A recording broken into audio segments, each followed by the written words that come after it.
Stefan, sit jy Floresien by jou? Korrek. Ek het vir die mense sê, so as 'n mens graag wil weet wat se bakkie Stevenson is, dan moet jy net wag tot dit reën. Daai een wat so groen streep agter die bakkie is, dis Stevenson se bakkie. Dis my bakkie. En as ek vir jou mag vra, as ek kan vra, hoe het jy op dit besluit? Want dit is nie 'n Stefans Nee. Iets wat ek miskien net kan byvoeg daar sakkie vir die laaitjies wat nou gaan is as jy wel by 'n pen kom en dat daai muddies is nie daar nie en jy sien dat van die ander ouens dit vang. Skuif net daai 5 of 10 meter verder. Welcome to another episode of the Original Podcast with me, your host, Sakkie van die Kerk.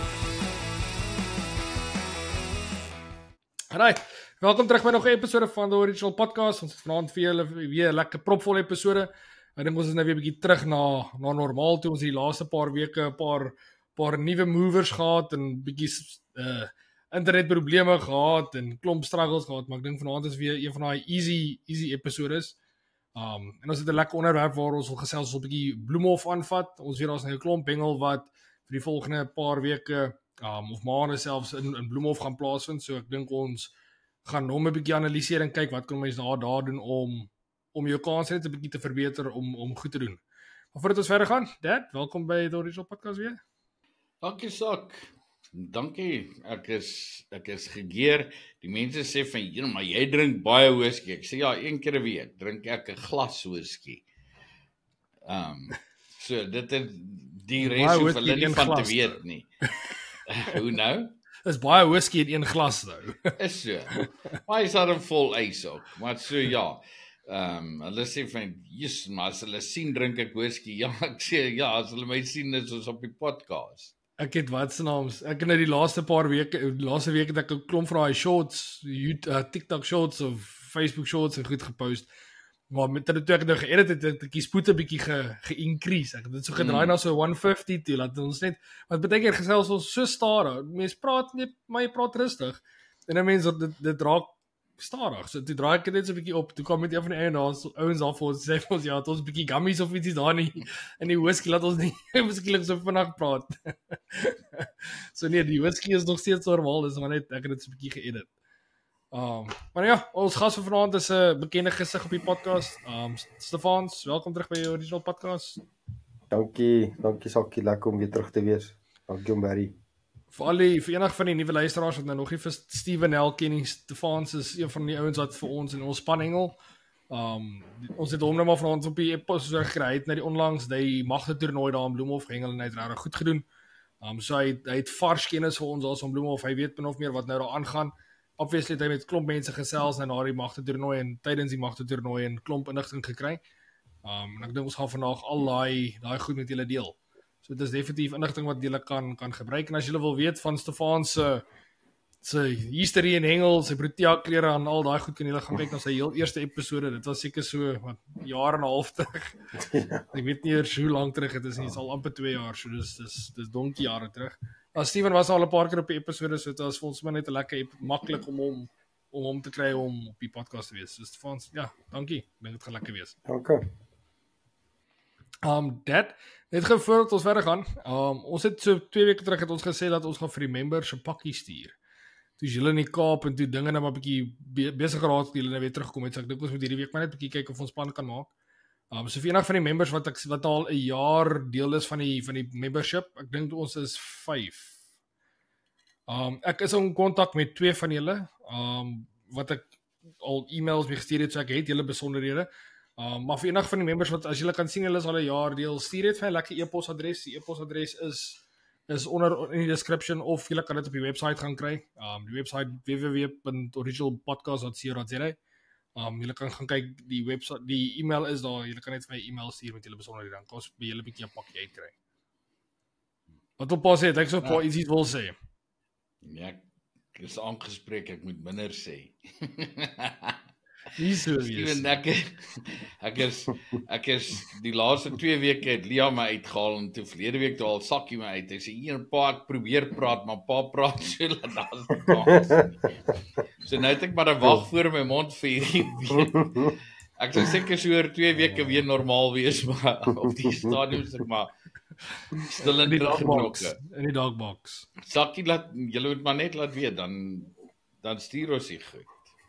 Ja, ons het nou die week het my pa vir my nou al die foto's en die goed gestuur van die produkte, so ek sal deur die loop van die week sal ek die produkte lys wat op die webwerf is, sal ek up and running en al die produkte daarop hê. Op hierdie stadium dink ek ons kom ons sê so 60% van die produkte is op, so julle kan gaan kyk. Dan het ek hierdie week 'n klomp navraag gekry rondom kalmeerspray. Ek neem aan julle het 'n video gepost op Facebook of iets oor kalmeerspray, want ek dink ek het die hele week was dit net kalmeerspray. Wat is kalmeerspray? Hoe gebruik mens kalmeerspray? Hoeveel kos kalmeerspray? Dit is net dis kalmeerspray. Weet jy Sakkie, dit is ek weet nie, ek neem aan dit is seker maar via Gideon. Want Gideon het nou regtig die kalmeerspray vreeslik baie begin gebruik en vreeslik baie sukses daarmee. Maar nie net hy nie, ons almal gebruik dit al bitter lank. So dit is maar 'n amandel garlic mengsel, maar ja, dis maar dit. Gideon gooi by syne, ek weet nie, ek neem aan Steven op 10 toe aan, want hy gooi fluoro en alles. Gideon gooi 'n redelike klompie fluoresien by syne. En dan hengel hy hom saam met soep 2, waar ek weet nie, ons gebruik hom nog steeds net plain en dit werk nog steeds. So, ja, nee, ons het dit op die boot ook gebruik. Ons het daai video gesit, maar buite vir dit, hy het nou, kom nou 'n rukkie wat dit regtig redelik mal gaan met die kalmeerspray en almal praat van hulle het sukses. Dit is obviously is dit ook maar hoekom die ding al hoe vinniger gaan. Dis regtig waar iets waar ek dink waar sonder hier nie nou kan gaan op die stadium nie. 'n Groot hoeveelheid mense maak ook al meer deegie. Ja, so dis dit. Stefans, sit jy fluoresien by jou nou? Korrek. Ek het vir die mense sê, so as 'n mens graag wil weet wat se bakkie Stevenson is, moet jy net wag tot dit reën. Daai een wat so groen streep agter die bakkie is, dis Steven se bakkie. Dis my bakkie. En dit is either die Spirits of dis die Kalmeer, maar ek dink iets daar agter in die bakkie maak so groen streep as dit reën. Nie 'n briekmerkie. Ja. Ja, en die kalmeer definitief saam met die soep 2, die kalmeer saam met Petit Janine Extreme, klomp van die ouens weet ek hengel Petit kalmeer saam met die Tap. So ja nee, dit is freaking crazy, maar die kalmeer werk definitief. Wat se naams Jean het ons verlede week op die podcast gehad het wat so met die bingo hengel. Hy sê altyd as hy bietjie sukkel, dan sit hy altyd net so 'n spytjie wat saams by. Beast by. Het hy al die wat saams gedraai? Ek dink nie. Kalmeer. As die Beast om werk, Kalmeer is ook maar baie in dieselfde lyn. Nie dieselfde reek nie, maar ek bedoel is altyd daai sterk soet kombinasie. As iets anders wat ek miskien kan sê wat definitief baie keer vir my werk is, as die kalmeer nie vir my werk nie, dan gebruik ek Banlick. Spuit ek 'n bietjie Banlick. Die een is amandel en garlic en die ander is die banana en die garlic. En definitief Banlick het my nou al 'n paar keer uit die moeilikheid uitgehaal. Ja. Maar voordat ons verder gaan na die hele Bloemhof storie toe, het een van julle gehengel die naweek? Ja. Ek weet Paat 'n bietjie Ons was baie ja. Paat goeie nuus en unfortunate nuus gehad en toe kom dit uit as 'n bietjie redelike goeie nuus. Stefans, my pa het soms ou Tazen. So nou met sy arm wat nou seer is, nou bly ek heeltyd vir hom sê soos wees versigtig. Toe verlede week toe besluit hy hy wil 'n rak skep waar by die fabriek, toe klap die arm maar weer. Maar die keer se klap was nie so erg geweest nie, pa. Hy was erg, maar 5 minute later toe sy beter en 10 minute later toe sy nog beter en nou self weer fighting fit. Die voorarm het definitief uit die potjie gespring hierso of uit die whatever, ek weet nie wat jy dit sou noem nie. Wat het die dokter genoem? Malma arm. Mad mother disease of mad mother illness of mad mother. Hy sê die jong ma's wat hulle kinders so aan die arm optel as hulle by 'n ding kom, tel hulle sommer so aan die arm op en oor. Hy sê dit gebeur baie met hulle nou. Ek is bietjie ouer en ek het nou met daai roldeur het ek my dieselfde effek gekry. En hy het hom probeer terugkry en hy sê toe nee, daar's nie 'n manier nie. Toe ek toe nou hierdie rak so vat met my 2 hande en ek wil die rak net optel en net so bietjie trek toe klap hy, toe spring die ding nou terug. So nou is my arm reg. Die spiere is maar seer. Maar ek dink die issue is gesort. Stefans, maar jy was by julle het liga gehad die naweek? Ja, ons het lieg gehad by Leeuplaas. Baie moeilike naweek. So. Manne wat goed gedoen het, Dit nie is baie verlede verskil naweek, nie. is dit nie? Ja, 2 naweke terug. Ja. Dis die laaste wat ek Dis Ja, wat ek fyn. by die dis meer wat ek as by die water was. Dit was regtig bitter moeilik. Ons het gesukkel. Leeuplaas is nou nie 'n grappie vir jou nie. Ons verskriklik baie haakplekke. So jy verloor baie vis. Jake het geëindig met 1 vis op die kant. Hy het 'n 5de plek in die zone gekry met daai 1 vis. Waarvan hy seker about ek dink 7 gedrop het wat gaan vassit het. Jy sit vas, breek af as jy hom uitkry, as jy strop uitkry, as jy hoeke af, daai tipe ding. Ek self ek het 4 vis geland, maar ek het ook seker about 6 of 7 verloor. Daar's ouens wat vis gekry het wat huis toe gaan het met 'n blank en dis net omdat hulle nie die vis kon land nie. So dis 'n bietjie van 'n issue nou. Waar hak julle? Hak julle aan bossies of lyn Is bossies, lyne, gras. Ek het op 'n stadium laatmiddag toe kry ek 'n hoop lyne uit. Ek praat van ek het 'n lyn gehaak en ek het kon hom in die hande kry. En toe ek nou begin trek aan hom, kom maar nou 'n klomp lyne saam en op die einde van die dag toe sit 'n boslyne. Toe haal ek letterlik seker omtrent 'n halwe emmer lyne op een slag uit.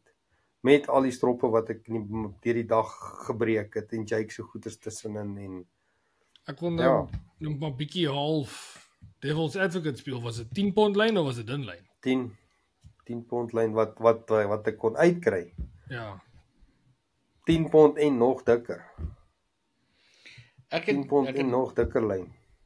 Ek het verlede week met 'n ou gepraat wat vir my gesê het dat hulle begin nou dikker lyn gebruik om jy mag nie daai blade gooi nie deur die dag nie. Maar hulle gaan en hulle vat sommer net soos 'n dik lyn, soos 'n 25 en 30 pond lyn en gooi daai ding met 'n haak aan en haak hy goed en probeer dit net breek en probeer dit uittrek.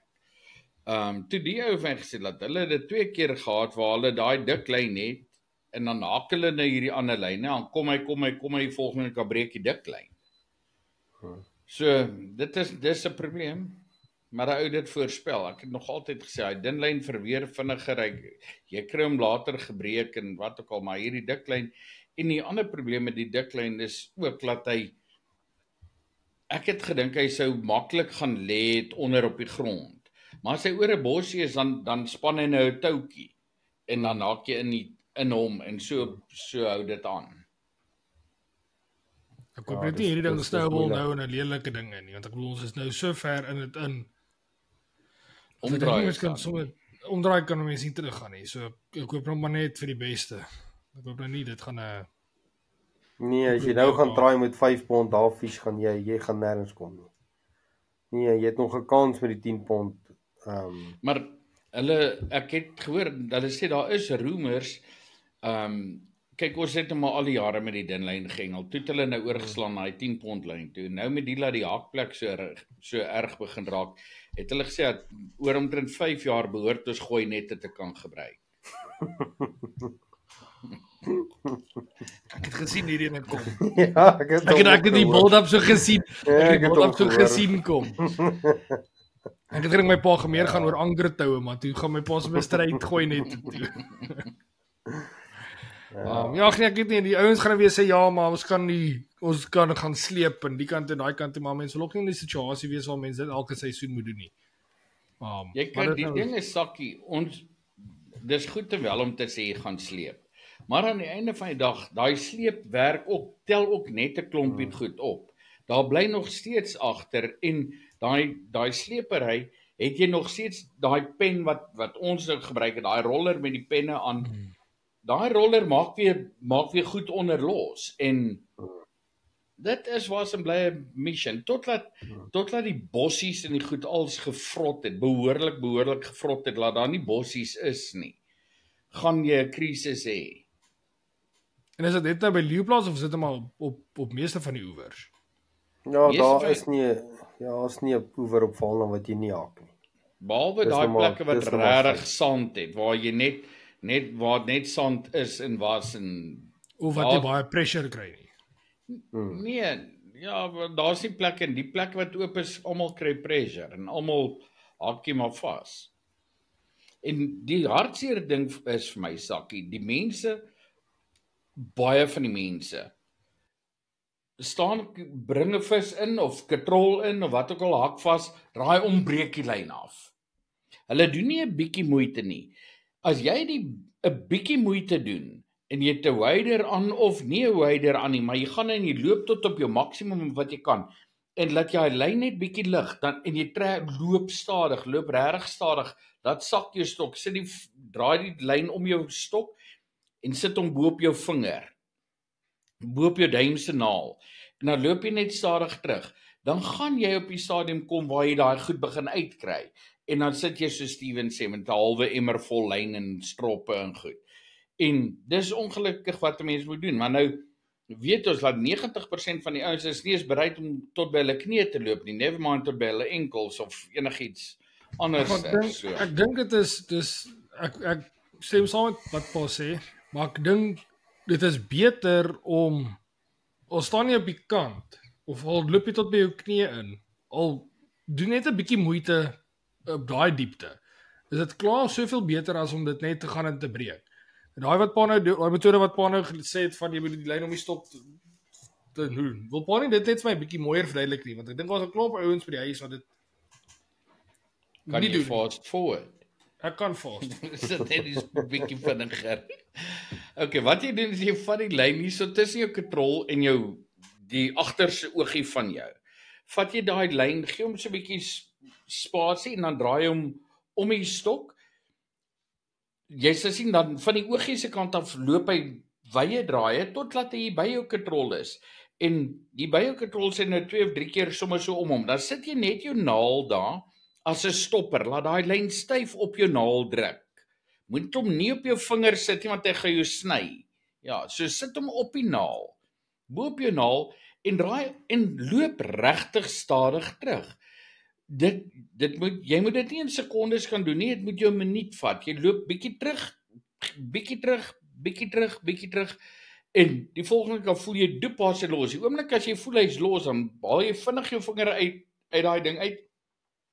Hou jou stok op en katrol en kry die ding uit. Baie keer gaan jy voel, daar skiet hy, dan weet jy hy het 'n lyn gebreek. Daar skiet hy weer en dan die volgende kan voel ja, kom hy deur. Wat baie keer wat kan gebeur is jy snap nog steeds, maar jy breek 'n hoeklyntjie of jy breek 'n skaglyntjie of as jy met een van my stroppe hengel breek jy 'n knoopie. So wat ek nog maar doen is ek het altyd nog maar 'n safety punt op my strop waar my knope is gelukkig nie die greatste nie. So my knope gee gewoonlik in voor die 10 pond lyn sal opgee. Ek gaan eintlik meer voor die 5 pond lyn opgee. Dit is vir my knope se breekkrag. Ja, daar's Maar wat gebeur is as 'n mens al daai lyn het, monofilament het vreeslik baie stretch. So as jy dit stadig kan doen en jy kan homself net so 'n bietjie van 'n wiegie gee, dat daar net 'n bietjie van 'n beweging is en stadig. Jy overload daai 10 pond lyn definitief dat hy baie sterker is as die 10 pond breekkrag wat hy het. Stefan, jy wou sê? Ja, ek sê wat jy weet ek luister wat die ouens sê nou hengel hulle met 'n verskriklike dik hoeklyn. Met ander woorde jou strop se skag of jou leader breek voor daai hoeklyn breek. En ek stem nie altyd saam met dit nie. Jy kan nog steeds met 'n 7 pond of selfs 'n 10 pond hoeklyntjie hengel. As hy haak, breek jy fisies jou hoeklyn af. Want dis die hoekie wat haak. Ek verstaan daar is kere wat jy gewiggie haak, dan is dit nou maar so. Dan maak nou nie saak wat jy daarop het nie. Hy gaan die hele strop gaan breek. Maar die kans dat daai hoek haak in plaas van die gewig is seker 8 uit 10 kere. En dan breek jy fisies net daai hoeklyntjie af en jy kry die res van jou kiet terug. Nou gaan die ouens en hulle sit regtig, ek praat van dik hoeklyn, ek praat van 0.45 hoeklyn. As daai ding gehaak het, kan jy vergeet, jou leader gaan breek, of jou soweltjie gaan ooptrek, of 'n knoopie gaan breek, en jy gaan baie meer verloor, as wat jy net 'n hoeklyn sou verloor. Dis hoekom jy ouens met een hoek hengel, as jy vis hy hoek opgetel het, die kans dat jy hom gaan uitkry is baie goed. Maar die probleem kom in wanneer jy aas moet change. Nou sleep jy daai hoek in die gewig op die grond, die hoek gaan haak aan die grasie, of waar ook al, en hy kan nie breek nie, want hy is sterker as wat die leader is. Omdat die hoeklyn is net so lank, hy kan nie stretch nie. Hy kan net, hy daai krag in, en dan Imagine jy wil daai 4-5 lyn nog stretch ook. Maar ja, dit is so. Ek wonder ons dit nie dalk 'n volgende ding wat reël kan word nie, so met 'n maksimum hoeklyn lengte dit te hengel. Met jy ouens nou nie idees gee nie. Vir hulle dit dan sit en sê luister hoorie, sorry. Mag net met 2 pond lyn hengel. Nee. Hoeklyntjie hengel. Ek persoonlik verander nie my hoeklyne, ekskuus Barry, ek verander nie my hoeklyne nie. Ek hengel met 'n 7 pond of 'n 10 pond. Ek sal dalk na 12 toe gaan, maar dit sal my max wees.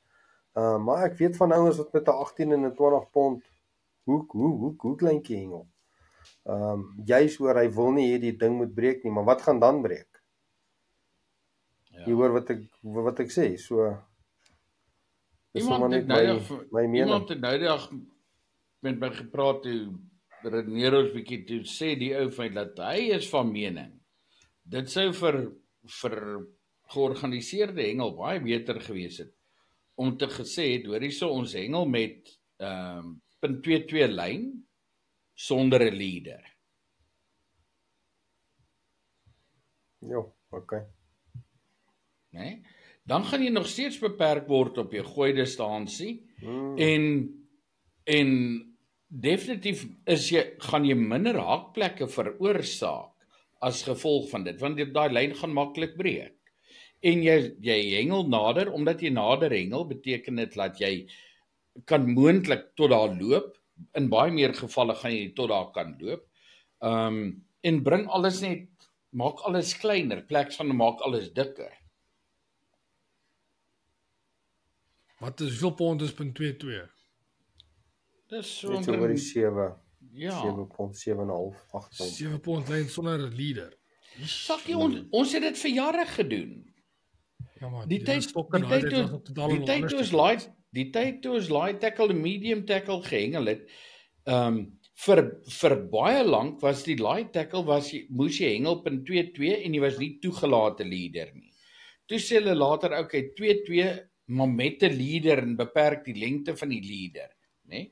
Maar voor dit was dit stryd 2.2 en ons het daai goed ook gehengel op 130 en 140 meter. Ja, maar jy het met 110 meter stok gehengel. Let it be. Aan die einde van die dag, jy kan vis 130 meter gedip.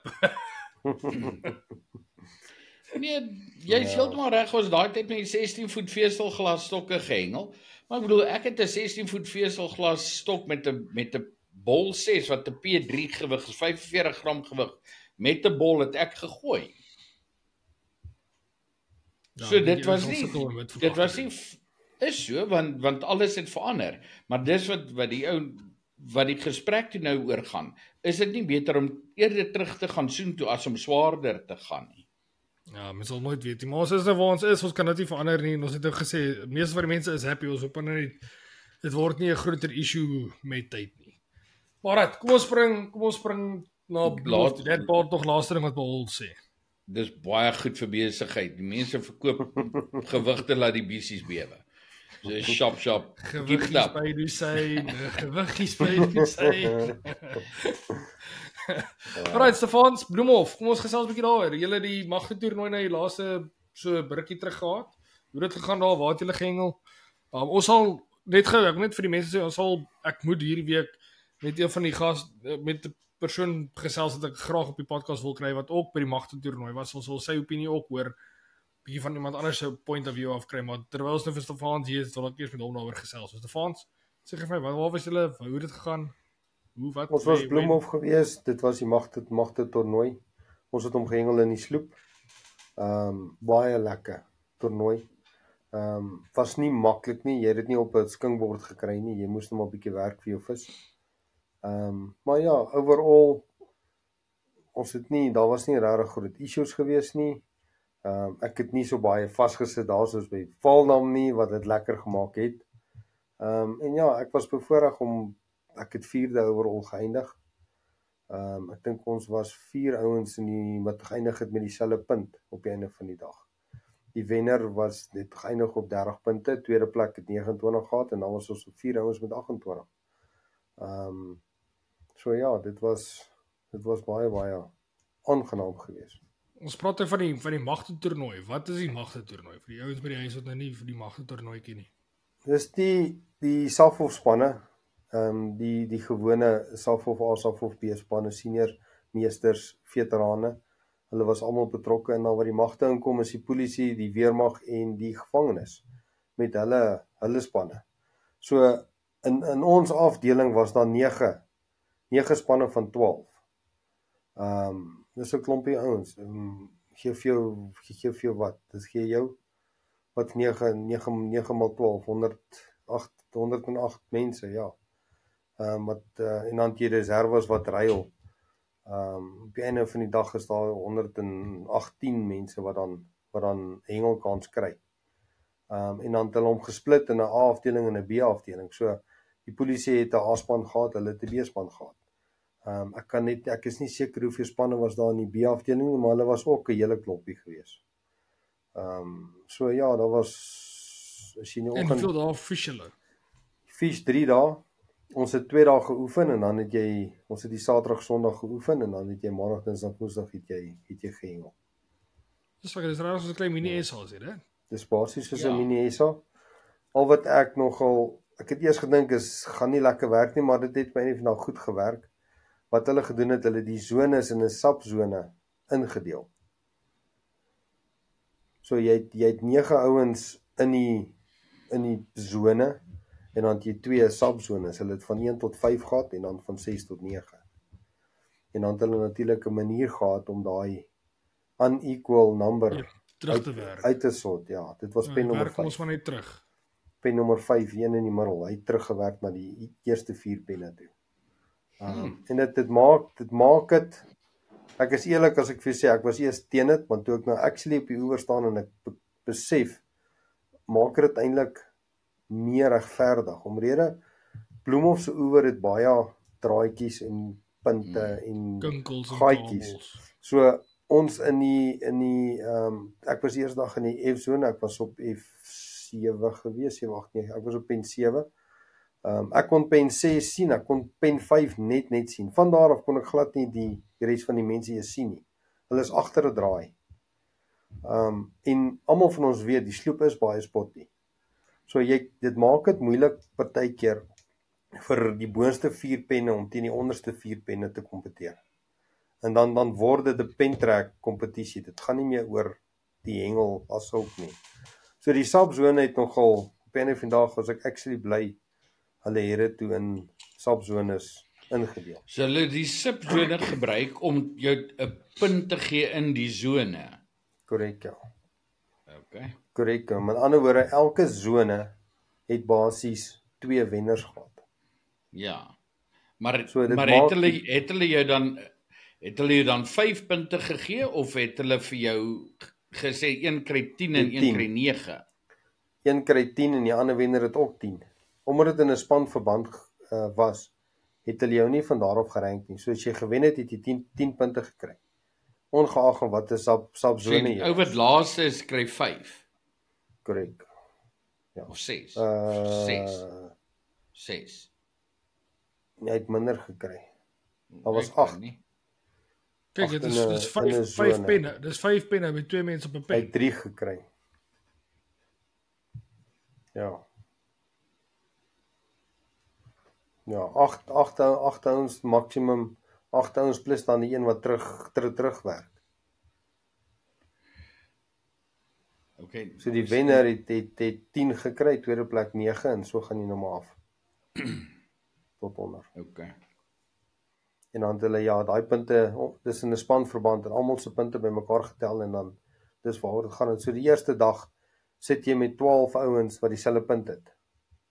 Jy 12 wenners gehad. 6 zones, 2 in elke. Ja, so jy kan eintlik maar net daaroor dink as 12 zones. Die hoofzone is maar net daar om die spanne uit te sorteer. Ja, en dan natuurlik van daar af gaan hulle word jy gerangskik eers volgens aantal vis en dan na die gewig. Vangspunt. Ja. Ja. Dis interessant. Ons het ek dink dit was die tweede dag gewees, het ons in my zone toevallig 2 ouens gehad met presies dieselfde punt. Die een het net 1 vis meer gehad as vir die ander en die ander 1 kilogram meer. Maar hulle albei het presies 156 gehad. Maar jy het gesê hulle gaan eers op gewig. Ja, jou vangspunt bepaal jou posisie. Daar's 2 ouens met dieselfde vangspunt en dan gaan hulle na kwantiteit van vis. Ja. En die een nou het, as ek reg onthou het, ek dink 10 gehad en die ander 9 vis gehad. So die ou met die 10 vis wen toe. Yes, ja. Korrek. Ja, ek dink dis definitief iets wat 'n mens kan onthou vir van die oewers wat ons weet wat so tricky kan wees. Ek dink dis iets wat 'n mens byvoorbeeld die elites en die goed. Al wanneer ek gaan shape is hulle net een ou in 'n zone maak. Af en ek ook so baie so die hulle kan 2 as maar saam met in zone sit. Ja, maar dan se ek tweede. Ek wou nou net gesê het. Dan se garantie dit. Dis nie die boot nie. Ek dink as jy op die oewer hengel, dink ek paat nog 'n fighting chance. Steven, ek wil gou net 'n ding by jou hoor. Voor ons weer afdwaal. Die kurpers issue nie. Glad nie. Wat is die storie van die kurpers? Daar het, ek gaan nou vir jou jok as ek vir jou sê, maar ek dink daar het 1 of 2 kurpers uitgekom, maar bitter min. Ons het baie van die kurpers op die kant gekry wat dood gegaan het. Is dit? So dit het gebeur wat ek voor op hierdie mense platform voorspel het, dat hulle gaan vrek by die strepe. En ek het letterlik gedink dit gaan daai klein kurpertjies wees wat vrek en ek sê jou daai weegkurpers het op strepe gelê daar. Die ding is daai kleintjie, al wanneer kleintjies kan vrek is as dit in die begin van die seisoen is na skielik koue. Maar daai het almal nou 5-6 maande gehad om te leef. So hulle het gegroei. Hulle is die kleintjies, maar hulle het nou gevrek. Hulle is nie meer die kleintjies nie. Nee, dis groot visies wat daar lê. Groot visies. Ja. Sure. Ja, so daar kon jy julle beweging van daai kleintjies hier teen die kant sien?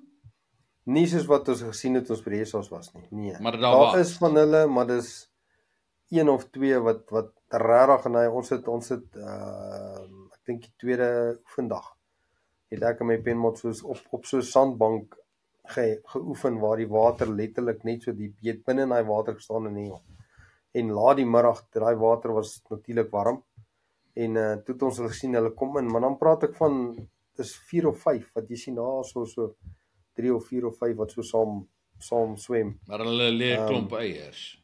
Hulle is daar so, ja. Hulle is nog steeds daar, maar ek weet nie of hulle weer 'n probleem gewees nie. Maart maand was hulle by die triljoene. Hierdie was baie. Ja. So, ja, hopelik gaan hulle nie weer 'n kans kry om so aan te deel soos of hopelik is hulle net groter. Of dit dalk, ja. Maar jy gaan definitief altyd daai 'n groep kry wat survive het. Hulle word groter en hoe groter hy word, hoe moeiliker is dit vir hom om te vrek as gevolg van die koue. As jy mense sak met 30 lekker dik kurpers gevang, dink ek dit kan net so lekker wees. 30 of 40. Net nie ver dra nie. Want hulle gaan vir jou steek, dat jou freaking jou kuite gaan soos 'n sif lyk. Wat trolletjie kry vir jou net as jy dit wil doen. Ek dink daaraan gedink nie. Ek dink dit kan nogal 'n ding raak as jy 'n sak vol van hulle vang en jy moet daai sak na jou skaal toe dra. Gelukkig dis dat hulle ons maar baie keer bewegende skale so Hoopelik sal dit bietjie help. Bietjie minimize.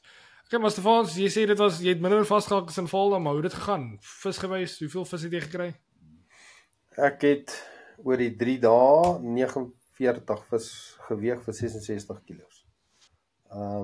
Ek het oor die 3 dae die swaarste sak gehad. Ek dink die ou naaste my dink ek was 48, 49 kilos in daai omgewing. So ja, ek En jy was het nie baber gehad nie. Nee.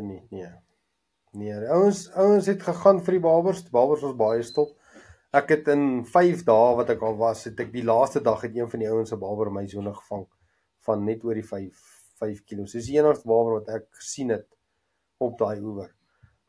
Ek verstaan die ouens onder verder af in die sloep waar die B-afdeling gesit het. Hulle het ook glad nie groot of baie babers gekry nie, maar daar was die 1 of 2 wat hulle gevang het vir my geklink of dit groter was as wat dit by ons was. Maar dit was glad nie as 'n teikensbesie nie, as ek dit so as jy hom geteiken het dan het jy geslip. Was waste. En Muddies? Ja, nee. Muddies het ons het die eerste dag het die een ou in ons sone. Ek het 26 vis gehad vir 36 kilos. Hy het 30 vis gehad, waarvan 26 was Muddies wat hy gehad het. Die 26 Muddies dink ek was net onder die 10 kilos. So hy was tweede in die sone, maar ek kon hom wen as gevolg van die gewig. So ja, ek het nie gegaan vir hulle nie. As jy hom gegaan het vir hom, moes jy letterlik daai 25-35 meters gehengel het. En dit was ook 'n plek van, hy was plek, en hy het die ouens die Muddies gevang. Dit was letterlik of daai een ou kry hulle, of hy hulle in 'n gat raak gooi, hulle is daar, maar die ou langsaan vang hom net nie. Jy kan nou maar gaan probeer, hy is vir jou nie daar nie. Sê vir Steven, dink jy dit was 'n plek, of dink jy een ou het iets reg gedoen en 'n ander ou het iets verkeerd gedoen? Wel, die ou wat in my zone was, het ek gesien met die oefendae en op my eerste dag, hy weet om my Muddies te vang. Hy het definitief iets wat gewerk het, of hy weet hoe om hulle te vang, en vir die volgende 2 dae het dit nie vir hom gewerk nie. Dit het glad nie vir hom gewerk nie. En dis hoekom ek dink nog steeds, jy moes die regte nommer trek. Dit was 'n spot. Hulle lê agter 'n grasbankie of binne 'n gaatjie of iets in daai lyn. As jy die pen getrek het, moes jy dit getoets het, maar as jy na eerste halfuur nie maar die vang nie, dit was my opinie, dan het ek dit gelos. Dan het ek dit So volgens jou op die stadium was dit Kaaps, soos wat ons Bloemhof al die jare ken. Jy gaan sintee vang Kaaps en klaar. Ja nee, Kaaps. As ons wil 'n bietjie inligting by jou kry daar vir die vir al die skole wat nou gaan en die juniors wat gaan en wat ook al. Dat 'n mens vir almal van hulle bietjie inligting gee. Distansies wat jy gehengel het wat vir jou die beste gewerk het? Vir my persoonlik, ek het begin 75 op een stok, 105 op die ander stok. Die 105 was my bankerrod. Ek het hom nie gechange nie. Die 75 het in die oggend definitief al eerste 3-4 vis vinnig het hy vir my gegee. En dan as die 105 begin aan die go kom, dan het ek hom nader geskuif na 95 toe of selfs na 115 bietjie agter hom. Maar die 105 het ek die heel dag gehengel. Al 3 dae. Jy bedoel die 75. Jy het net gesê die 75 skuif. Nee, jy sê die 105 begin vis kry, dan skuif hy die ander een. Dan skuif, okay. Nou die ander een en dan nader. Okay. Dan het ek hom nader geskuif. Maar dan was daar ook tye waar die 105 stil geraak het. En dan het ek teruggekom met daai ander stok weer terug 75 toe. En dan het ek weer vis gekry. Dit het die eerste en die derde dag het dit vir my so gewerk. In die tweede dag het daar is ouens wat hy langlyne gegooi het. Ek het net gevoel ek vang of dieselfde size vis of groter vis op 'n korter afstand wat vir my gemakliker is om te hengel. Maar die ou die ou wat gewen het ek verstaan het 'n 125 en 'n 135 gehengel op al 3 dae. Ek het net hier daai call. Ek moes dit die tweede dag gedoen het. Ek het die tweede dag het ek 'n derde plek gekry in my zone. Toe was die vis dieper, maar ek het by my gameplan gestiek en daar het ek nou weer iets geleer. Ek meen as as jou gameplan nie in die gang kom nie, dan moet jy aanpas, en ek was harekwas, ek wou nie aanpas nie, ek het by my gameplan gestiek, dit het my gekos op die tweede dag, toe kry ek 'n derde plek, en toe die laaste dag, het ek nie weer dieselfde fout gemaak nie, toe ek agterkom, dit lyk vir my of die vis 'n bietjie dieper is, toe vat ek hy 75, en ek gaan fish hom op 'n 115, en so het ek aangegaan, dit het vir my beter gewerk op die laaste Die dag. 115. Ja, ek het 'n fisiekie 105 en die 115 op my laaste dag. Sê vir my weer wat jy gehad het, hoe was die weer? Wat was die weeromstandighede? Sonskyn, wind, hoe wat waar? Sonskyn, ons het sonskyn gehad, die wind was vir my baie wisselvallig, dat hy uit rigtings uit, hy het letterlik uit al die rigtings uit gewaai. Nie sterk nie. Hy was nie sterk nie, hy die tweede dag het hy begin sterker waai, ons het gehoop hy gaan so aanhou, maar hy het nie. Veral later die middag, hy laaste 4 ure, het hy sterk gewaai, en dis toe ons dieper moes hengel. Dis waar ek die fout gemaak, die manne wat toe geskuif het, dieper lyne gaan hengel het, hulle is die ouens wat die zones gewen het, maar toe die wind weer bedaar, is asof toe kom die vis weer terug, tot waar hulle was. So, nee, die wind het glad nie geplan in die sin van dat hy kaste omwaai of daai tipe goed nie, glad nie. Nee, daar was nie storm, hulle was nie daar nie. Sê vir my, Steven, is jy bereid om 'n bietjie aas te gesels? Maar jy gaan vir my lag as ek vir jou sê, jy ken my nou baie goed. Ek het 9 uit 10 van my vis gevang met 'n skoon bol en 2 klein deegies wat ek net in kastedpoeier geskit het. Al wanneer ek dips gehengel het, is wanneer die wind opgekom het, dan het ek letterlik daai tek die laks en die soep 2 gehengel, en dis die enigste 2 dips wat ek gebruik het. Ek het nie nodig gehad om iets anders te gaan uittraai of uittoets of iets nie. As ek agterkom die wind tel op, dan het ek net ek sien iemand by my voordeur. Dan het ek 'n stukkie, maar dis bitter min, wat ek net daai letterlik 'n druppeltjie tek en 'n druppeltjie soep 2. Hy maak 2 kort streepies en dis op. Dis hoe ek gefish het. As ek 'n tip vir die ouens al buite kan gee, wat ek wel gedoen het op die boonste hoek, as ek iets wou 'n geer in die water sit, het ek dit gedoen deur middel van 'n flout op die boonste hoek gesit. Ek het 'n bloekomflout gehengel, ek het 'n garlic flout gehengel, en ek het 'n piesangflout gefish. Maar die kere wat hulle dit wat ek dit gedoen het, het hy nie die flout gevat nie. Hy het nog elke keer die deegie onder, ek het 'n langerige deegie onder gehengel. Ek is oortuig van 100% dat hy flout, daai geer was genoeg om hom net sy aandag te trek, en dan het hy maar weer daai deegie. Ek beloof jou 95% van my vis het ek op hy skoon deegie gevang onder. En as ek vir jou mag vra, as ek kan vra, hoe het jy op dit besluit? Want dit is nie 'n Stefans aas. Nee, ek het die oefendae het ek gesukkel, die ouens het definitief, ek kry eerste dag kon ek 4 vis kry, en ek het die tweede dag het ek dink 8 of 9 vis gekry op die oefendae, en teruggegaan kamp toe, en ek was by die dorp, toe loop ek een van my eie provinsie se spanmaats raak, en hy het toe vir my gesê, maar hy het baie van sy vis net met 'n skoon deeg, skoon bol, het hy vis gekry.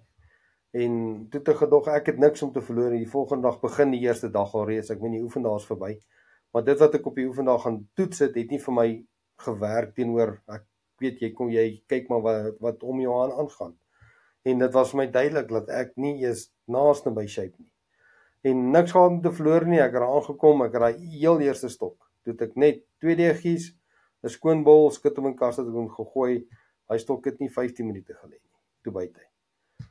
Vinnigste byt wat ek in die laaste 2 dae gehad het, en daar het ek net die call gemaak en gesê, ek gaan so hengel, tot dit nodig is om te verander, en dit was nooit nodig gewees nie, al wat ek, soos ek sê, toe die wind bietjie begin waai, toe het ek net daai druppeltjie tek en die druppeltjie soep 2 bygesit op die een stok, dit was die dieper stok gewees wat ek het gedoen het, en die korter stok, ongeag of het die 75 of die 105 was op daai punt, hy het ek letterlik net maar hy skoon Skoon deegie, skoon bol, skit om 'n kaste, that's it.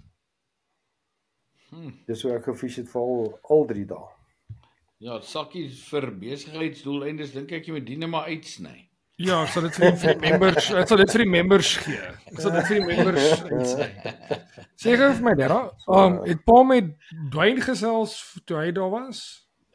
Sakkie nee, ek het glad nie. Hy terugkom van daai wat het hulle daar gehengel? Die Champ of Champs. Die Champ of Champs, ja. Hulle het dit gehengel en hy daai maandag toe hy terug is by die werk, sê hulle vir hom, sorry, pak jou tas, jy vlieg Dinsdag Amerika toe, en sover as ek weet, is hy nog al die pad daar, so ons nog glad nie daaroor gepraat nie. En hy het beloof dat ons kan met hom daaroor gesels sodra hy terug is, en dit is... Maar sover ek weet, hy gesê, hy het op elke bolt, hy 25 mil Petit Janine gesit. En dan het hy die lyn het hy vol X-Factor gemaak, en dan het hy 6... Dwayne sal definitief beter gedoen te Steven, ek is seker daarvan. Caster Queer is nou nie iets wat ons verkoop, juist. Maar dit wys mense maar net, dit is na die seisoen, daai sterkhede, ek dink daai vis is op hierdie stadium reg om te spawn, ek en Stefans net daarvan gepraat, so dalk is daai vis 'n bietjie sensitief wat reken goed betref, so dalk is hulle nie lus om... As ou weet wat vir jou voorlê, dan soek jy nou net pudding. Jy soek net daai laaste bietjie kaster. Ek sê net vir Stefans, ek wil bietjie met julle gesels rondom die vis wat nou gaan spawn, hopelik een of ander tyd. Maar ek dink ons sal dit op 'n ander episode, ek dink ons sal 'n episode uitsit net om te gesels rondom dit. Yes, like Sakkie, weet jy wat sal ek doen? Ek sal kyk of ek bietjie, as ek nou sommer net so vinnig moet dink, iemand soos Bernard Venter in die hande kan kry. Van die kunstaarsmanne, ek is seker hulle gaan vir ons meer inligting rondom dit kan gee. Daai ouens, omdat hulle vis per vis gaan soek en wat ook al, en hulle gaan definitief baie meer inligting hê. Ek sal 'n bietjie kyk hoor of ek net sy nommer kry met hom. Gepraat van die kunsaas wat Bonne van praat. Ek sien Terrence Babbage. Ek sien hy en sy vrou, hulle vang nou weer daai groot babers en die goed soos dit so met die vlee en die goed soos ek dink sy vrou het nou een of ander wêreldrekord wat hulle jaag of ietsie in daai lyn. Ek het dit ook gesien. En ek het nog altyd gesê, dis iemand wat ons ook definitief op die podcast kry. Die hoeveelheid kennis wat hy het 'n magdom van kennis. Ek sê vir hom sê, ons sit hom op die podcast nadat hy my gevat het. Ja, nee, ons sal definitief. Verlede week of so was hulle by die Nyl gewees. Wie? Terry Babbage. Dis Terry Baby Show. Dit was hulle by die Nyl gewees en ek dink Benny Kloete het hulle gevat so. Okay, ek wonder of dit nie toe die hele staf of bestuur of iets in die lyn. Hulle almal was blykbaar daar gewees. So ek neem aan dis nie staf of nie, die hele topbestuur van Hengel Suid-Afrika. Ek weet nie wat jy hulle noem nie. Hulle almal was daar gewees. E-mail gekry nie. Ja, as jy hoof van die podcast vereniging was jy nie genooi nie. Nee, ongelukkig nie. So vallig vir 'n vliegtuigkaartjie, maar ek dink nie hulle sou dit goed gekeer het nie. Ag, hulle vlieg altyd sien ek hulle nou maar een betaal hiernatoe. Ja. Anyways, alright, Stefan, jy praat van Bloemhof, wat se strop het jy gebruik? Gewone rietvlei? Rietvlei. Normale rietvlei gestrop. Normale rietvlei M1, M1.5. Ek persoonlik dink nie 'n Bloemhof gewig maak 'n verskil nie. Dis maar net 'n bygeloof wat ek het. Ek hengel bittermin swaarder as 'n 1.5. Dis maar my go-to, dit het vir my gewerk en ja, standaard strop, niks fancy. Hoe grootte? Nommer 9 ultras. As ek moet vergelyk, is hy seker so tussen 'n 1 en 'n 2 Daihatsu. Ja, gewoon is kort 120 mm kleintjie. Regtig niks fancy. Een van die ek het 'n vraag gekry oor verlede week se episode toe ons so gepraat het oor die maggots en die goed soos dit. Onder andere het ek dieselfde vraag het ek soos op 2 of 3 plekke gekry wat dieselfde vraag was. Die pa gesê het van die as jy nie maggots het nie, Dan hengel jy vat jy daai tros karibas, hak jy daai tros karibas. Met watse size hoek sal pa gebruik vir daai tros karibas? Wat se hoek en wat se beplan om te vang?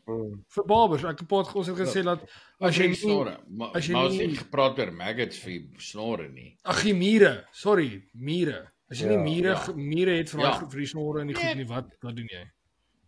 Jou gewone, ek sal nommer 4 7102 of 'n nommer 3 Daiichi of 'n nommer 11 ultra hoekie. As ek die wurms hengel, sal ek nie byvoorbeeld sommer regtig 'n groot hoek gebruik nie, want die moontlikheid dat jy 'n karp vang is net so goed. Die moontlikheid dat jy enige ander spesie vang is net so goed. So sit jy daai tros karibas, sit jy dit op 'n groot hoek, dan kanseleer jy 'n maddy uit. Jy kanseleer 'n klomp van die ander vis uit, want hulle gaan nie eenvoudig om die haak nie. So na my mening, ek gebruik 'n gewone hoekie. 'n Klein hoekie kan 'n groot vis vang, groot hoek kan nie 'n klein visie vang nie. Ek wou net sê, dis 'n gesegde wat Paul al het vir jare is jy kan absoluut. Ek het al gesien dat mense massiewe snore vang met 'n ou Daiichi en 'n dun lyntjie. Dit gaan maar net oor waar jy maak. As jy hom in hierdie snor raak hierbo, dan Paul het gesien hoe 'n ou 100 kg bronsie vang met 'n klein kabeljou hoekie. So ek bedoel dis ja, okay. Dis 'n Lani lak, maar ja. Dit gebeur. Dis 'n feit. Wat dit gaan my oor waar mense maak, maar ja, ek dink dis van net iets wat die mense wil weet. Stefan, soos enigsins groot grasies uitgekom?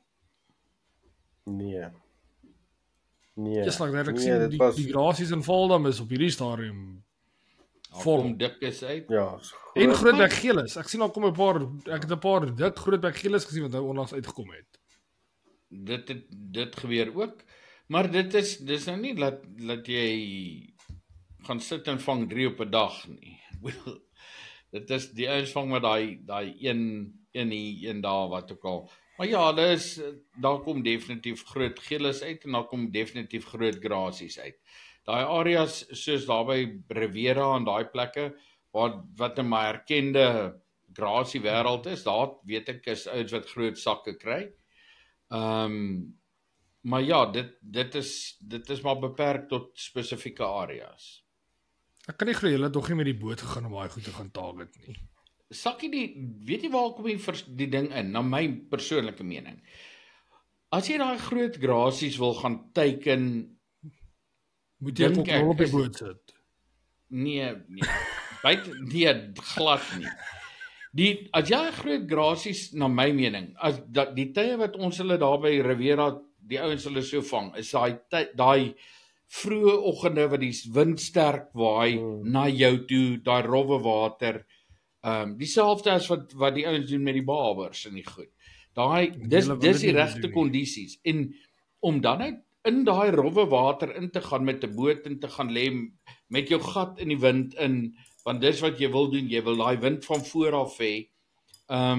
Ek dink net op die stadium is ek en Leon nie op in die frame of mind om wind aan te vat tot so 'n mate dat definitief gaan ek haar nie saamvat. Ek sal dit doen enige tyd, maar dan moet ek saam nog 'n man gaan en sê right, okay, kom ons gaan vat dit aan.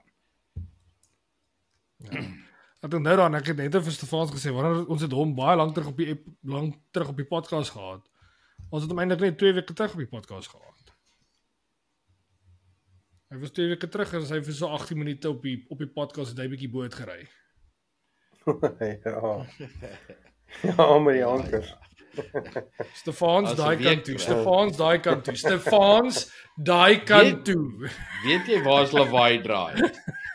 Ry Lawaai draai toe. Gaan terug. Steven, ander motor. En nou moet ek by sê, toe's ek klaar gefire as skipper, so. Dis eers 2 weke terug, dit is verlede week. Ja, dis wat ek sê. Dit was verlede week. Dus ek klaar gefire, maar ek was bevrees, ons gaan nie ver voor hê nie, soos hy kettinge op die boot rondgooi. Maar ek moet sê, ek dink die mense daai episode baie waardeer. Ek dink die hoeveelheid comments en die goed wat ek gekry het rondom dit en die feedback wat ek gekry het, die ouens het dit regtig waardeer. Ek het My pa het alternatiefelik my pa vir ons 'n ander videoetjie gemaak, 'n papiertjie gemaak van waar hy gewys het hoe om te ry. Ek kan nie onthou het ek hom nou al geshare of nie. Ek dink ek het dalk vergeet. Ek het hom nêrens gesien nie. So En ek het vir mense gesê ons sal dit definitief doen. Ek het per toeval na daai episode met die boot, ek dink ek het 7 of 8 ouens gehad wat gebel het wat pertinent met my persoonlik gepraat het wat vir my gesê het vreeslik dankie daarvoor. En hulle gaan dit nou probeer. Ek sê vir hulle moet net onthou, ek sê nie dis reg nie, dis maar net hoe ek dit doen. Ek het die video wat pa gemaak het, wat pa op die papiertjie geskryf het, is op Original Podcast se Facebook page. Ek het hom daar gepost, hy is daar. Okay. So ek nou want toe ek die e-mail uitgestuur en op die e-mail wou daar's nie 'n manier om daai video op die e-mail te attach nie. So toe het ek hom op Facebook gesit en toe die link net op die e-mail geattach vir die mense. As ons maar gou terwyl ons nou gesels, sal ek dit gou sommer op Original Mooties net share dat ons hom dalk net op het. Dan kan die mense dit ook net sien. Alright, is daar nog enigiets wat Paul met Stefan sal gesels rondom oor Bloemhof, enige vrae wat Paul met? As jy nou soos die juniors van dit wat nou so toe gaan, wat sou jou PVA wees? Sou jy verander? Sou jy nou al Mooties gebruik? Sou jy ander spesies teiken? Sou dink jy daai muddies kan 'n effek begin hê? Hoe sou jy dit benader? Ek sou definitief gekyk het of is die muddies voor jou. Jy moet dit doen. Jy moet dit doen. Jy gaan tussen 25 en 35 meter. En muddies was regtig baie naby. So jy moet daai toets doen. Jy moet daai 3-4 bolletjies al voor jou in die water gooi. Maar as hulle daar is, dan gaan jy dit dadelik weet. Jy gaan hulle begin vang, jy gaan 'n tweede, jy gaan 'n derde een vang en dan moet jy hulle bymekaar maak. Hulle is daar. Maar kan jou verseker sê dat daar is penne wat jy dit maar gaan probeer, jy gaan hom nie vang nie, want hy is nie daar nie. So ja, dit is dit as jy gelukkig is om so 'n pen te trek, die kans dat jy die manne gaan seermaak is baie goed, want hy muddies hulle byt van soos jy op tempo vinniger. Jy kan hy 25-30 muddies vang as hulle daar voor jou is. Maar ek dink nie jy moet blind staar aan nie. Ek dink jy moet die call maak. Jy moet die oggend gaan kyk as hulle daar is, vang hulle is nie daar is nie, dan gaan jy dadelik uit en jy gaan vang die kaps. Die 75 het vir my soos ek nou gesê, werk in die oggend. Die 105 het rukkie gevat. Dit was vir my asof ek moes daar 1 of 2 bolletjies aan neersit. En dan die kaps begin byt. Maar hy die hele dag het hy vir my vis gegee. Ek sal my hengelpatroon op hierdie stadium nie verander nie, want dit het vir my gewerk. Wat ek vir daai manne dalk kan sê, moenie blind staar. Ek het nou byvoorbeeld net skoon aas gehengel. En ek het lank al oor gestaan en dink, Barry, jy sal dalk vir my saamstem, ek weet nie, ons het dit al baie gesien in SA's, wanneer daar verskriklik baie gehengel word op 'n oewer, dan is dit as dit daai laaste dag, die vis net nie meer daai dips wil hê nie. Hulle soek nie meer daai vis nie. Ek het dit nou al 'n paar keer veral op die SA kampioenskappe gekry. En voor ons daar was, die week voor ons was die gestremde SA kampioenskappe daar. En reg voor hulle was die Champ of Champs gewees.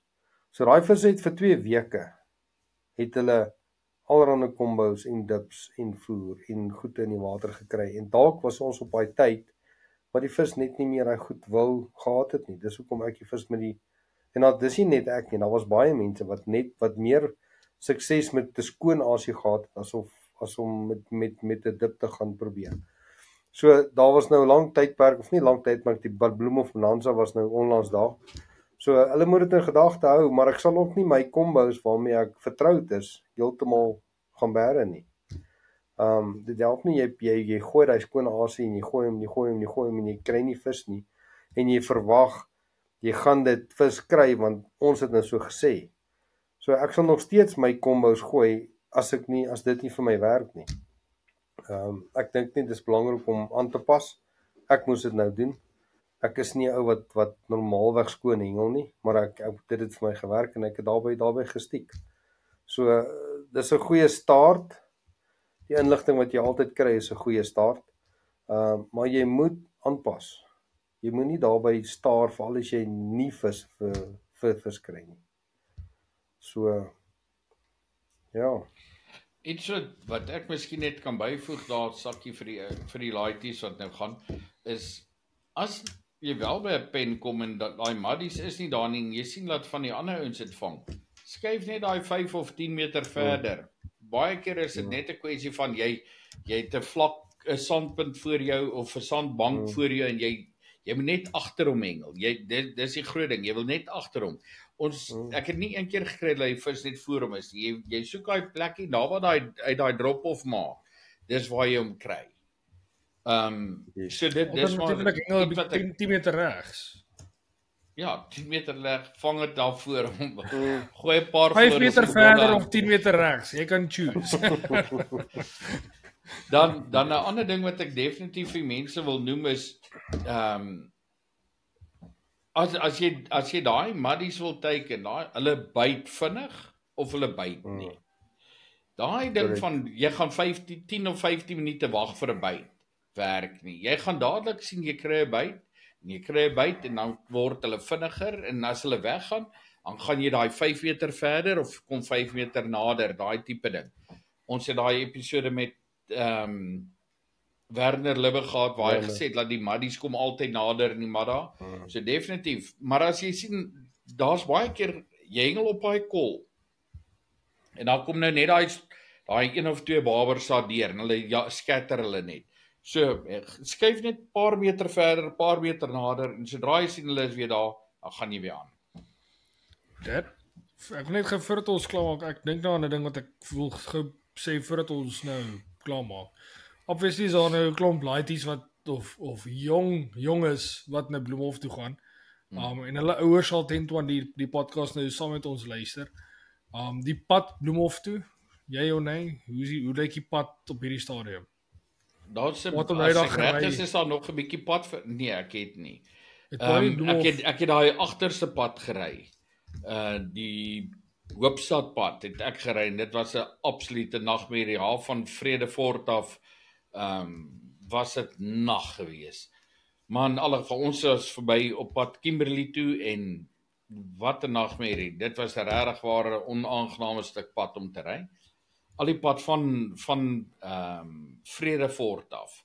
Basies tot daar by Hoopstad was dit nag. So en aan die ander kant Hoopstad het dit bietjie beter geword maar oor die algemeen was dit nie 'n goeie roep gewees nie. Waar die groot normale hoofpad weet ek is goed en reg en daar's 'n bietjie reisoptekens so bou maar 'n bietjie ekstra tyd in daarvoor, maar sodra jy ry dan is die pad in 'n goeie kondisie en hy word opgeknap en alles is fyn.